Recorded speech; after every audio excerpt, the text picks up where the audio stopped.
crafty friends. I made this card quite some time ago, but forgot to put it up for everyone to have a look at. So I am using one of our stitched Spellbinders kits of the month, and it was from quite some time ago, last year I think. And I recently entered my card that I made into our local show or fair, and I won first place in my embroidered card or in the embroidered cards section. So I was very pleased, and I thought, well, seeing as I've still got the video, I would pop it up for you to have a look at. So you can see here I've gone ahead and stitched that very intricate background using that beautiful turquoise blue metallic thread, and I've stitched that onto the silver background. I've then cut the next two layers for this stitched card out of a very light blue metallic foiled paper and then a turquoise blue foiled paper. I've glued those together, made a bit of a mess doing it, but I have tips and tricks so that next time I do that, I won't make a mess like I did. And that includes putting some scrap paper underneath where I'm actually trying to lay down the glue. Anyway, I am now layering all the pieces together, and when you put those frames on, it really does create a beautiful framed centerpiece for your card. Now, that paper needed to be weighed down while the glue was setting, just to keep it all nice and flat, so that when the glue sets, it would stay in a flat position rather than curved from where the glue dried.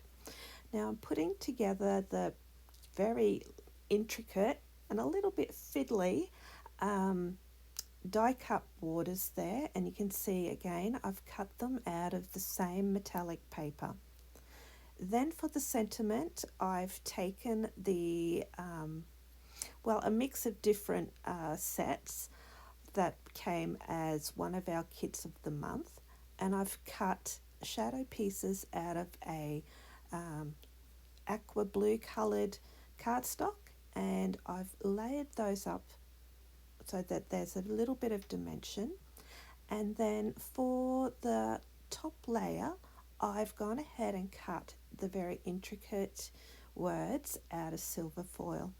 So then I've got those all layered together, ready to go. Now, because that stitched area is smaller than the whole A2 card front, I needed to put something in the background. So I've taken one of my embossing folders and created a nice embossed piece of cardstock where I think the pattern on the of the embossing folder fits in quite nicely with the trellis design of the actual stitched piece that I'm adding to the card.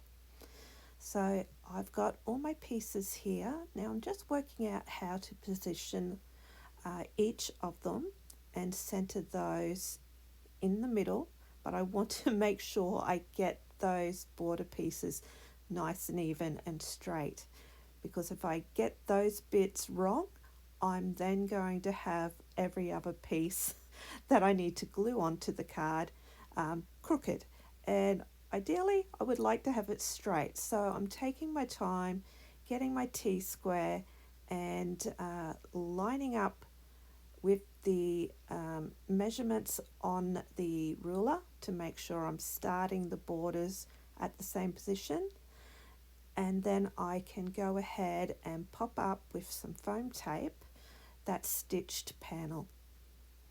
Now my plan is to place the stitched panel so that it sits slightly over each of the diamond border strips.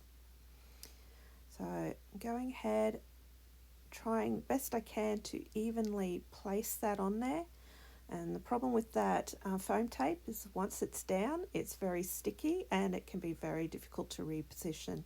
So you just have to be taking your time and trying to be very careful in how you lay it down. So I've got here my sentiments, which are going to say happy for you, and I'm just weighting those sentiment pieces down because they need to go over top of the thin intricate trellis pieces, as well as stick to some of the stitching or the thread there, and that can be a little bit tricky, but I find the Bailey Art glue to be nice and strong and adheres really well to a lot of different surfaces. So here we have the sentiment being aligned to the left, and if it doesn't stick to me would be good. And there we go, that's in position now. Let that sit there for a while. I've cut out some of the flowers and they're in the foil cardstock too, and I've tried to alternate those, the flower petals and the centres, so that you've got that variation there.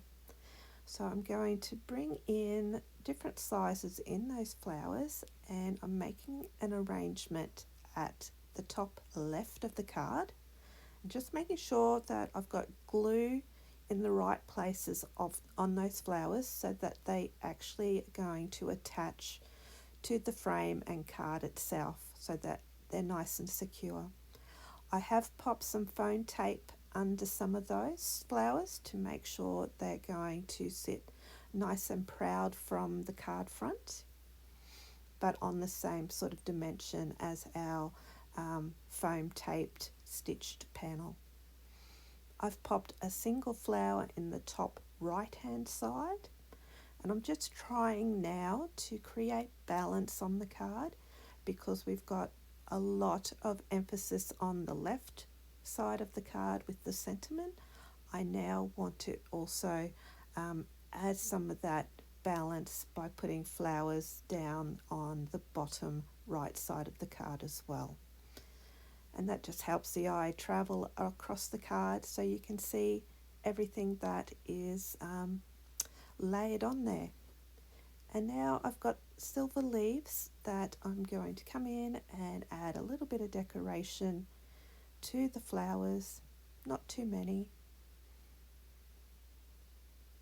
and pop one under there, and it does make it so much easier to attach your leaves when you have your flowers popped up on some foam tape or foam dots, or if you only glue your flower in the center underneath, which means the petals themselves are free to be lifted up and you can pop your little leaves underneath those petals so they can tuck in nice and neatly there. So here I am just finishing up and popping that one down with the arrangement there. One last little leaf, and it's going to get tucked under this side, the left side of the large flowers, and my card will be finished. I definitely don't think you need any more embellishment. It's got lots of sparkle and shine. Well, I hope you've enjoyed watching me make this card. Sorry it's a little bit late, or a lot late, getting up there, but I hope you did enjoy it, and if you did, give me a thumbs up. I'd love to have a comment whether you have received this die in the past and whether you enjoyed using it. But until next time, bye bye for now.